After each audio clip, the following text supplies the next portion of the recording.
Cuando era pequeño, mucho antes de que supiera lo que era el anime, recuerdo que había una serie que esperaba casi religiosamente cada semana para verla, Inuyasha. Había un montón de razones por las cuales me gustaba, el mundo similar a una época pasada bastante rural pero con elementos fantásticos, los personajes, especialmente Kagome y la relación que va formando con Inuyasha, y sobre todo la existencia de otro lugar, uno ambientado en un Japón de los años 90 y la capacidad de Kagome de poder viajar entre ambos mundos mediante un pozo que sirve como portal. Con el paso de los años noté cómo la presencia de un portal como nexo entre dos mundos era cada vez más frecuente, y no solo en el anime, pues dicha característica ha existido en la literatura occidental desde hace siglos, como Alicia en el País de las Maravillas, El Mago de Oz o las Crónicas de Narnia, las cuales conozco porque tuvieron adaptaciones a películas y recuerdo haberlas visto alguna vez de chico. Pero en la adolescencia, cuando empecé a ver anime siendo ya consciente de lo que veía, noté como año tras año existían cada vez más obras con características similares a las ya mencionadas, y estos eran conocidos como isekai. La traducción literal de isekai es otro mundo y hace referencia a aquellas obras audiovisuales y literarias caracterizadas por la existencia de un personaje que es transportado de un mundo a otro mediante una especie de portal. Si bien la existencia de dicho género no es negativa en sí, se ha venido comentando en internet la saturación de dicho género en la industria, causando cierto nivel de cansancio en el espectador, y pese a ello, en vez de disminuir, cada vez parece haber más y más animes de este estilo. Es por ello que me puse a investigar a qué se debe dicho éxito y la razón de su crecimiento en el anime, pero mientras más investigaba notaba cómo había algo oscuro detrás, un problema social y psicológico que si bien está presente principalmente en Japón, también tiene influencia en el resto del mundo, los cuales voy a profundizar más adelante. Primero me gustaría explicar un poco mejor lo que es el isekai, por qué se volvió tan popular, para después hablar de sus posibles consecuencias en quienes lo ven. Cabe mencionar que no todas las obras son iguales y existen excepciones, pero en ocasiones voy a generalizar para poder explicar más fácilmente lo que quiero decir. El isekai está full relacionado con la fantasía occidental, específicamente con un subgénero conocido como fantasía de portal, la cual habla de personajes ordinarios que cruzan un portal, ya sea un armario, una madriguera de conejo o un tornado, hacia un mundo con elementos fantásticos con el fin de cumplir una profecía, para posteriormente regresar al mundo real y utilizar lo aprendido. Sin embargo, existen ciertas diferencias entre la fantasía y el isekai que hace que cada uno sea único a pesar de compartir varias similitudes. La principal es que en las obras japonesas cada vez es más frecuente en el protagonista el deseo de no volver y convertirse en un habitante más de la ciudad a la que fue transportado, a diferencia de la fantasía que por lo general es una especie de turista en ese mundo fantástico. Otra importante distinción es la subversión del asombro, es decir, por lo general en la fantasía tradicional el protagonista al atravesar el portal descubre un lugar con ciertas similitudes al mundo real, pero muy diferente en otros aspectos. Al hacer énfasis en aquellas cosas que escapan de nuestro entendimiento y al ver todo desde los ojos del protagonista, se nos hace más impactante aquello que se nos muestra, generando una sensación de asombro al ir descubriendo ese mundo. Mientras que en el isekai, por el contrario, es común normalizar los elementos fantásticos, con el fin de no aburrir al espectador explicando algo que ya conoce, pues son elementos que ya han sido utilizados en otros isekai o en juegos de RPG japoneses, por lo que se prefiere obviarlos y centrarse en la integración del protagonista en el nuevo mundo. Ahora bien, como género el término isekai empezó a ser utilizado en Japón a finales de la década del 2000. Esto debido a la popularización de una plataforma de novelas web que empleó dicha palabra como una categoría. La página fue un antes y un después en lo que respecta al isekai, pues fue ahí donde varias personas sin un gran nombre detrás empezaron a publicar sus historias con el deseo de pegarla, y como resultado nacieron varias de las obras más influyentes del género, como Mushoku Tensei, Re:Zero, Konosuba, entre otras más. Gracias a ello, a inicios de la década del 2010, obras que encajaban dentro del género empezaron a ser llamados isekai de forma retroactiva, entre las cuales están Zero no Tsukaima, Digimon, Inuyasha y aquel que se considera como el primer anime del género, ahora Butler Donbine, el cual fue creado por Yoshiyuki Tomino, la misma persona que creó la franquicia de Gundam. Existe cierto conflicto sobre si Inuyasha es o no es un isekai, ya que técnicamente Kagome viaja en tiempo y no en espacio, pero al ser un pasado con elementos fantásticos prefiero tomarlo como un isekai, aunque al final queda en ti si lo consideras o no como tal.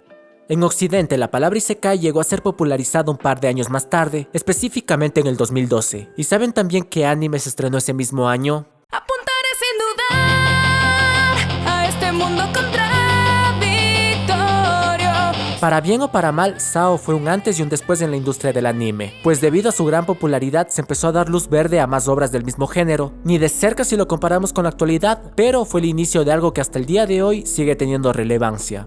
Pero dicho impacto no sería inmediato, pues la producción de un anime tarda entre 3 a 4 años aproximadamente desde que se le da luz verde hasta que se estrena en la TV. Es por ello que el impacto de un anime como inspiración para la creación de obras similares nunca será inmediato. Pero si tenemos en cuenta los años, existen dos puntos de inflexión. El primero es en el 2016, ya que debido a la popularidad de SAO se empezaron a adaptar más obras del género, y decidieron hacerlo con algunas de las obras más conocidas del portal de novelas web que mencioné anteriormente. Las elegidas fueron Konosuba y Re:Zero. Y de nuevo, gracias al increíble éxito de estas adaptaciones, se continuó dando luz verde a animes del mismo género, pero ahora en mayor cantidad y variedad. Para el 2019 ya no solo había animes que seguían los mismos tropos y características que una vez usó SAO, sino que los autores buscaban innovar, pero siempre manteniéndose dentro de los márgenes establecidos del isekai, sin mencionar la adaptación de secuelas de las series mencionadas anteriormente.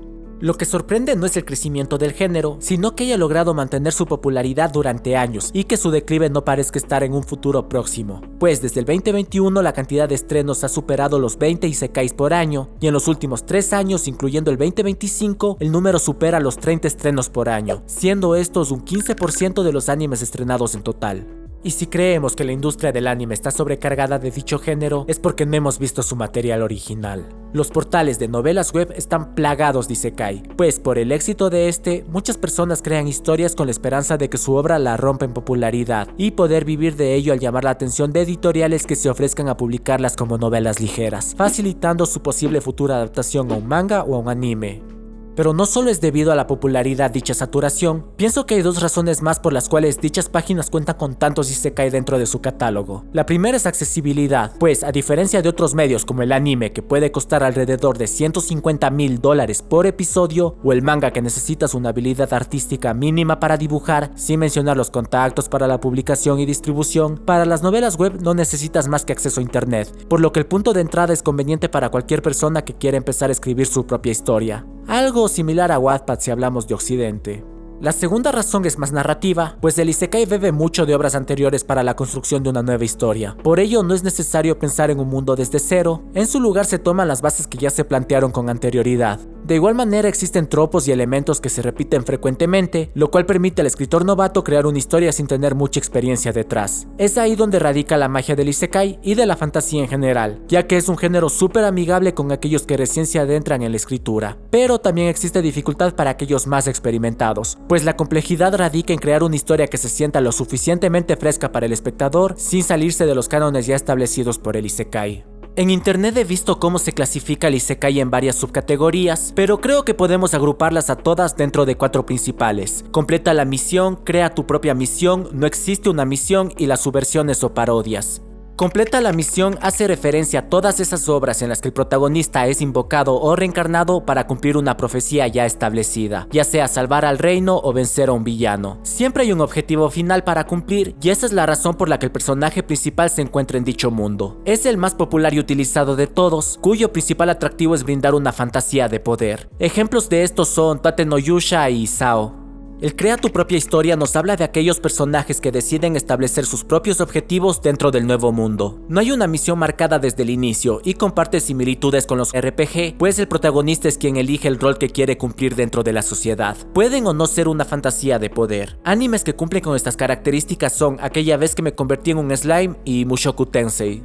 No existe una misión es otra forma de llamar a los slice of life, pues no hay un gran objetivo detrás más que apreciar la cotidianidad. Pueden existir metas en el protagonista, pero el propósito de la serie está en brindar al espectador una sensación de confort y relajación sin muchos sobresaltos. Dentro de esta categoría está Isekai no Nbiri Nouka y Honsuki no Gekokuyo. Y por último, las subversiones o parodias se refieren a aquellos animes que se alejan de los tropos típicos del isekai o se burlan de ellos, ya sea reencarnando en un villano en lugar de un héroe o utilizando los clichés del género con un fin cómico. Dentro de esta categoría también están los isekai inversos, donde un personaje de otro mundo es transportado al nuestro. Dato random, ¿sabían que la saga de Fate es técnicamente un isekai?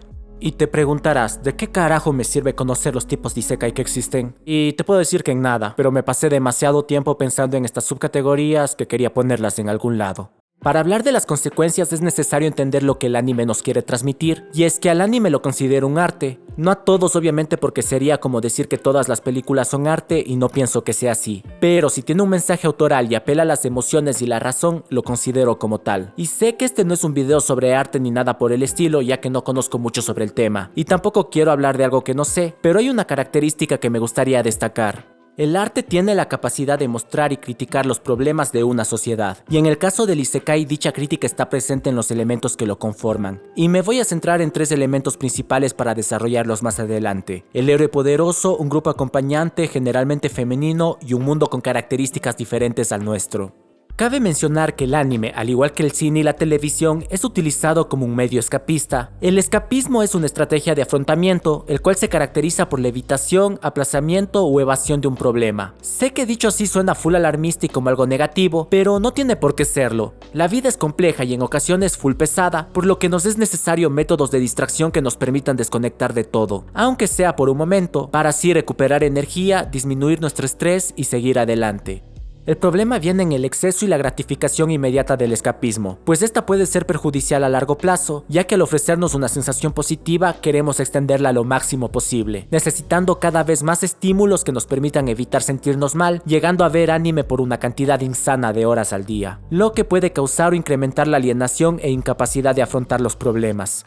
El trip con el Isekai es que magnifica el escapismo, pues al ponernos en el inicio de la serie a un protagonista desdichado, con un empleo que lo hace infeliz, o a un adolescente completamente alienado de la sociedad, permite que aquel espectador que se siente así se identifique inmediatamente con el protagonista, ya que esto responde a una problemática social muy presente en Japón, en la cual muchos habitantes se sienten insatisfechos con su vida, refiriéndose como hikikomori a aquellos que voluntariamente se someten a un aislamiento social para no afrontar sus problemas de la vida diaria, o salaryman a aquellos que sufren de jornadas extenuantes de trabajo, ocasionando burnout e insatisfacción con su calidad de vida. Al sentirse insatisfechos consigo mismo y al identificarse con personajes en una situación similar a la suya, el espectador anhela una escapatoria a sus problemas reales, por lo que el mundo fantástico del Isekai es como tener una segunda oportunidad para hacer las cosas bien a través de las acciones del protagonista, lo que permite sentirse bien consigo mismo sin la necesidad de tomar acciones concretas en su día a día. Por eso pienso que cada vez es menos frecuente el deseo de volver en este tipo de animes, ya que el regreso implicaría afrontar los problemas reales, y el hecho de que el personaje quiera sentirse como un habitante de dicho lugar y no como un turista me hace pensar lo mismo.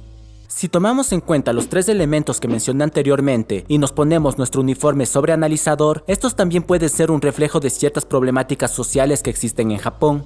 Por lo general, el Isekai suele estar ambientado en una época europea medieval, en la cual debido a las tradiciones y conocimientos traídos por el protagonista, se forma un híbrido cultural entre Oriente y Occidente. Ahora, al hablar de nuestro presente, la globalización y el avance tecnológico acelerado, si bien nos permite estar más informados y tener conexiones con gente de otros países, todo desde nuestro celular, esto nos ha alejado de las interacciones humanas reales, haciéndonos sentir más solos e infelices, por lo que no es extraño desear un mundo donde dicha barrera no exista y uno se ve en la necesidad de tener conexiones humanas reales. El mundo medieval nos brinda ese contraste, donde no existe una saturación por el exceso de estímulos que la tecnología nos brinda.